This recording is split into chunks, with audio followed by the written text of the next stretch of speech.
Thank you so much, JD. Hello, AGDQ. Welcome. It looks like we're going to be playing Dumpy and Bumpy today. I promise you, both games do exist. Unfortunately, we won't be able to see both of them, but I wanted to take the time to thank everyone who did donate for the bid war. I think we had over $7,000 raised.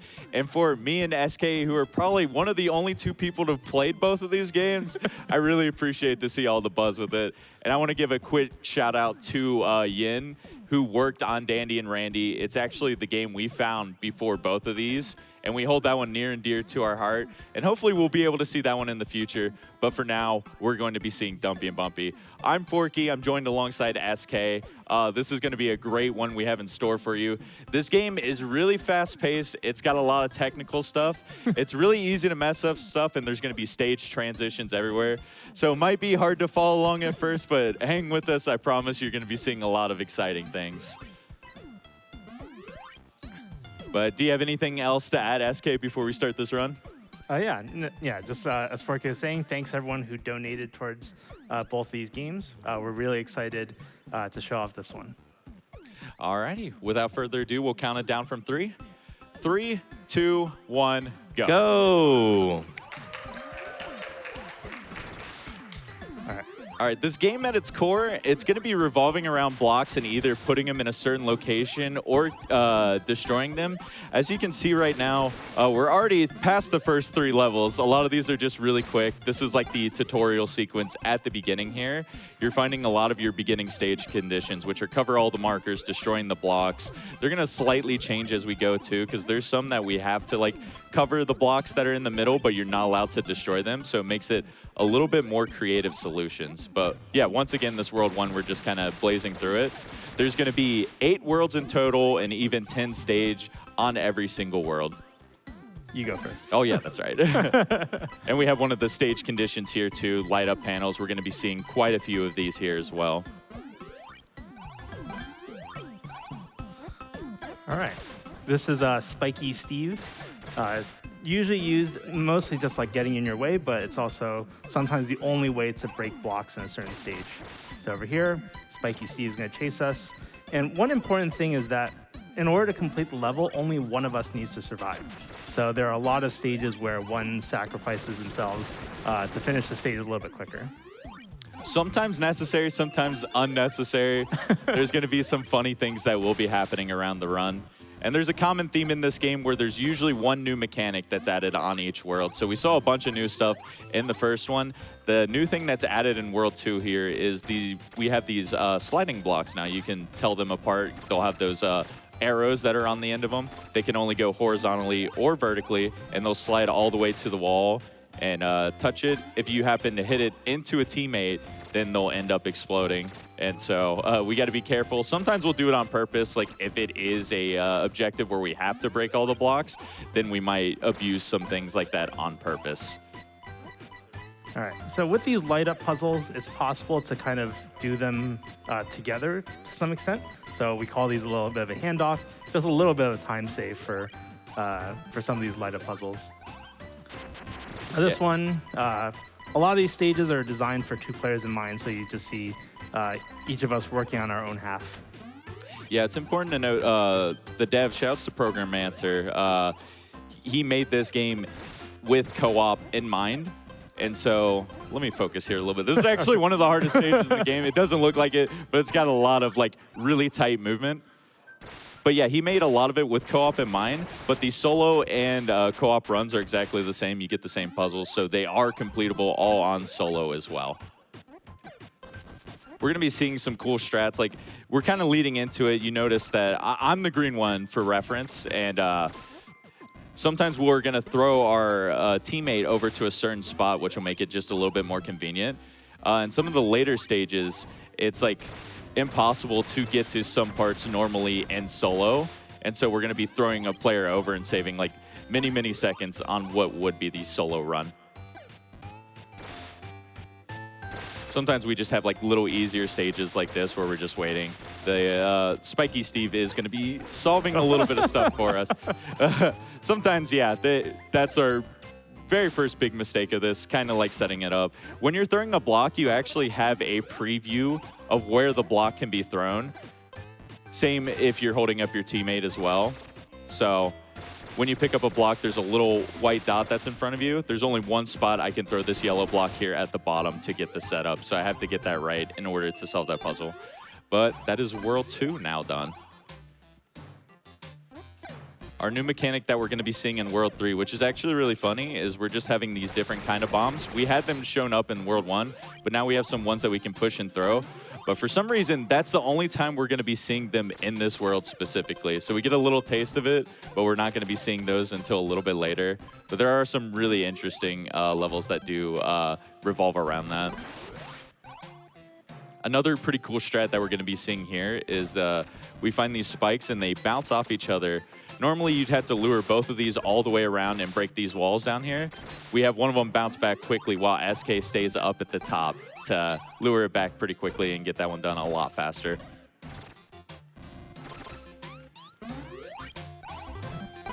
All right, so here's a good example of an area which is not reachable normally.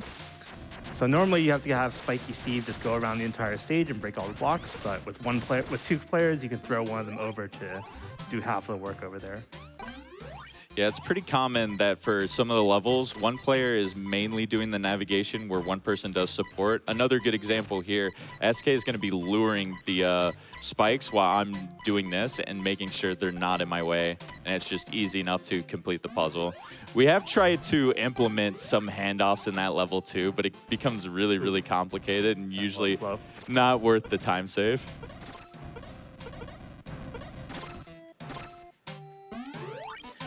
Speaking of handoffs, can I sneak in a quick donation? Yeah, go for it. We had $700 from Jukebox Musical that says, yes, that says to SK and Forky, best of luck on the run. Just wanted to squeeze that in there for you. Thank you so much, Jukebox. Yeah, no problem. We actually got a little bit of a slower one here, too. If you want to squeeze in one more, go for it. Oh, yeah, absolutely. Well, we again are seeing Dumpy and Bumpy, which was a bid war against Dandy and Randy. We had $25 from one of our generous donors that says, I have no idea what a Dandy and Randy are, but we can't let Dumpy and Bumpy lose to them.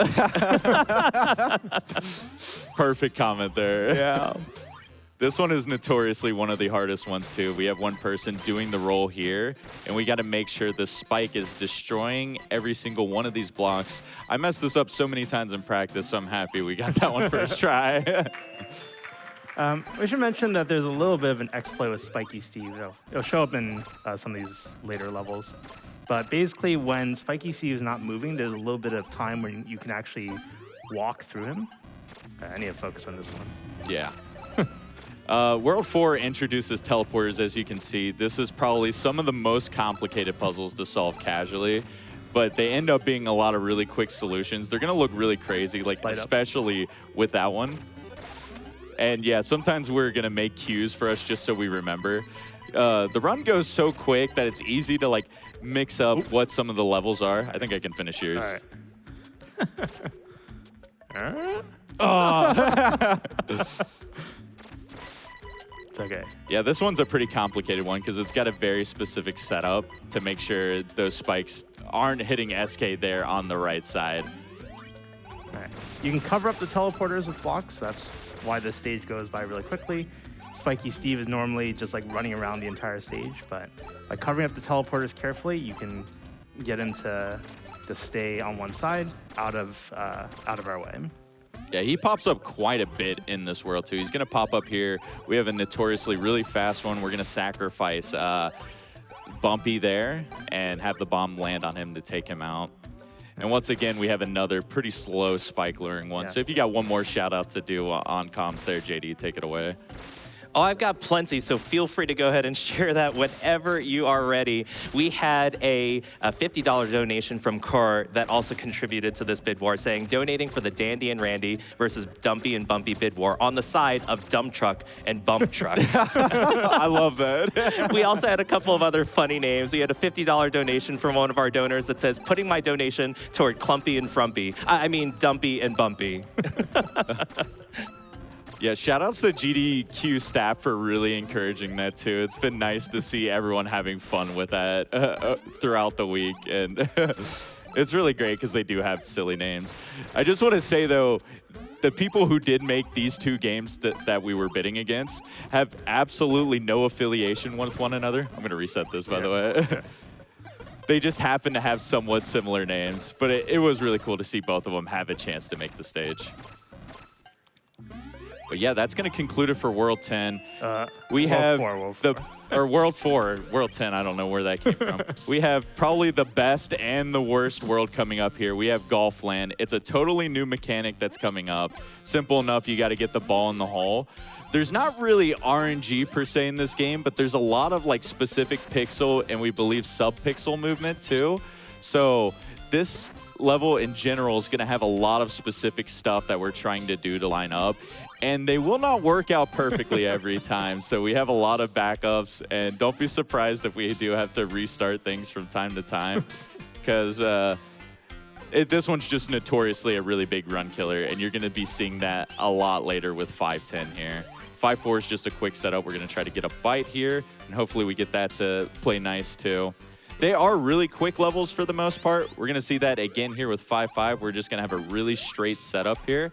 I want to just make sure I'm lined up really even with the ball. It should be noted with your bites, there's 3 different like measurements you can have with it. You can just do a close bite, which will send the ball not too far. You can charge it once or twice, and it'll make the balls just go a little bit further. And that applies with just the fireball distance that it does as well. Yeah, one of the kind of annoying things is that the ball can roll around just like outside of the hole for a little bit. So sometimes the ball goes in very quickly and you can just randomly save 2 seconds. Make sure to run to the right here. All right, thank you. And we don't really know exactly how to consistently get any of these quick holes. Yeah, I feel like this world is pretty much a coin flip. Sometimes it goes right, sometimes it doesn't. I think we legit, right as practice when we were starting right before our run today, I think we had our best Golfland ever, and we're like, well, I think it's going to go badly in the run now. But surprisingly, it's going pretty good now. But this is don't jinx it. Yeah, this is probably the second scariest stage in the entire run here. We got to do a specific setup at the middle. If we get the good pattern, which we didn't, we have a pretty decent one. Yeah. We're going to try to push it over here and get a good one. Stuck in the corner here can be a little scary. We do a shot like that, and it played nice. Golfland went incredibly well. I cannot complain about that. Good job. Another quick note, we can do the levels in any order. So you notice that we split paths a lot just so we're getting to the next worlds a little bit closer and can enter stages a little bit quicker. So most of the time someone's heading to the teleporter at the very end. It'll unlock once you complete all 10 levels. But yeah, the new gimmick we're seeing here is just there's going to be fire spreading around. Makes sense for a stage called Magma Land. Other than that, there's not too many big mechanics that are going on here. Magma Land has some longer levels too, so JD, if you want to plug a lot of stuff here, feel free to. Yes, and there is a lot of love for y'all here inside the chat and inside donations. For example, we have this Smeewy donation of $25 that says, "Let's go, BB. Your niece Winnie is cheering you on. Also, love your shirts." Oh, thank you so much, Smeewy. Yeah, and we also have a $25 donation from Leon Bonanza that says, "In love with both the titles Dumpy and Bumpy and Dandy and Randy. How do I pick one?" Well, in case you were curious, yes, that bid war is over, but if you want to put your donation towards a future incentive, you just put in your donation, scroll down, find that add incentive button, press that, choose your incentive, and assign your donation to that incentive, such as the bonus any % run for Ease 8, which is now less than $2,000 away from getting met. Oh, we are so close. Yeah, please keep those donations running, everybody. It's been really great to just see all the support. Very important thing here, which is not important at all. We find a spot where we just have the second player bounce forever up here. It's totally not necessary, does not save time at all, but you know, you get some bonus swag points for pulling it off. We only have a couple more levels here. This one's pretty straightforward. We just have one player sacrifice themselves at the bottom to make it a little bit easier and there's no stuttering. This level's called Fast Antechamber, and it's actually got a lot of quick throws that we got to do at the bottom here. I almost took a death there, but we got to throw the blocks up in order to destroy them. We just make sure we don't get into each other's ways. and we're able to get all those down, and that is World 6 done. All right. Everyone's favorite. Ice No physics. surprise, yes. Ice physics in a video game, you know, it always adds a little layer of difficulty, and it is definitely the same here in Dumpy and Bumpy. All right. So this is, if you see in the top right, they have stage names, and this is where we found out that this guy's called Spiky Steve, and the fire bar is called Hot Herbert. Funny enough, you can actually push Hot Herbert too, which is a solo for solo, but since we have the second player to help out a lot with stuff, I don't think there's really any uses for doing that. Sorry, yeah, you need to throw your bomb. There's sometimes conditions where you can't be holding something in your hand to complete the stage. And so we got to be careful with some of those, or else we're just like sitting there waiting for the stage to finish. But I'd say World 7 has some pretty complex ones. This stage here involves throwing stuff in a lot of specific spots. So it kind of just looks like we're throwing blocks randomly here. But there is a specific purpose, and we do a cool way. Ooh, my bad. No worries. Last throw was off. But yeah, we're throwing in specific ways. It's really easy to mess it up, as you saw. But this last one, usually we had a hard time trying to get it in a specific spot, but I end up throwing it to the right and just using it to kill myself there at the end and just solve the puzzle a little easier. This one notoriously is kind of annoying too. You just got to make sure all the blocks are out of the way. So one person's dealing with that. Once again, that support role while the other person's collecting. And we have a little bit of a handoff here in the corner. 15, not bad. These next few are just really quick precision ones. We're gonna do opposite sides here. And there's only one spot you can throw them, but it's pretty straightforward. We're gonna have another one where this is impossible on solo, where I'm gonna go over and throw SK over here, and it lines me up perfectly to throw this bomb down. A bunch of 2 and 3 second ones. Once again, we're gonna have another one here. We're not even sure this is the intended strat for here. We were trying to figure this out because Programmancer said there are a lot of things that he kind of wanted cheese to be found in this game. So for all we know, that was probably an intended strat. One of the last cool ones here. This was a really hard one when we were trying to route it out at first, but we found a really consistent way to throw our teammate over, be able to distract Spiky Steve there. And all of a sudden, we are on to the final world here. And really nothing gets added here. It's just going to be a ghost that follows us around on most of the levels. So JD, once again, if you got some more stuff to share with us, take it away. Just a casual mention of a ghost. Yeah, let's just kind of let that roll off our shoulders. But anyway, y'all are doing so amazing. We have $5 from Tayman that says, good luck on the run, Bbforky and SK. Boy, this run is early. I'm going to need a full throttle energy drink to keep you awake. Goodness. Wish I could be there to see you too. Thank you so much, Tayman, for that $5. And, I mean, whether it be full throttle or otherwise, did you know that AGDQ is partnered with Red Bull for sponsoring Awesome Games Done Quick 2025? Just remember, flying through games is easier when you have wings. Yeah, shoutouts to Tay. There was an old GDQ where, funny enough, we were playing a Family Feud thing, and one of the questions involved an energy drink, and instead of saying Red Bull, I said full throttle and got a whopping 0 points for it. Go ahead and you can read off another one, JD.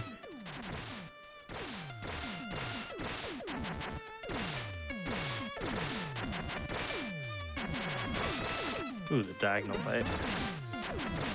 Do I have time to see? Yeah, go ahead, JD. Yeah, we have a $30 donation from one of our fantastic viewers that says, been forever since I've caught a GDQ live. I've missed it so much. Put this towards the Ease 8 any % run. Thank you so much for that donation, and we are just $1,860 left to be able to get that bonus any % run. I know we can do it, chat.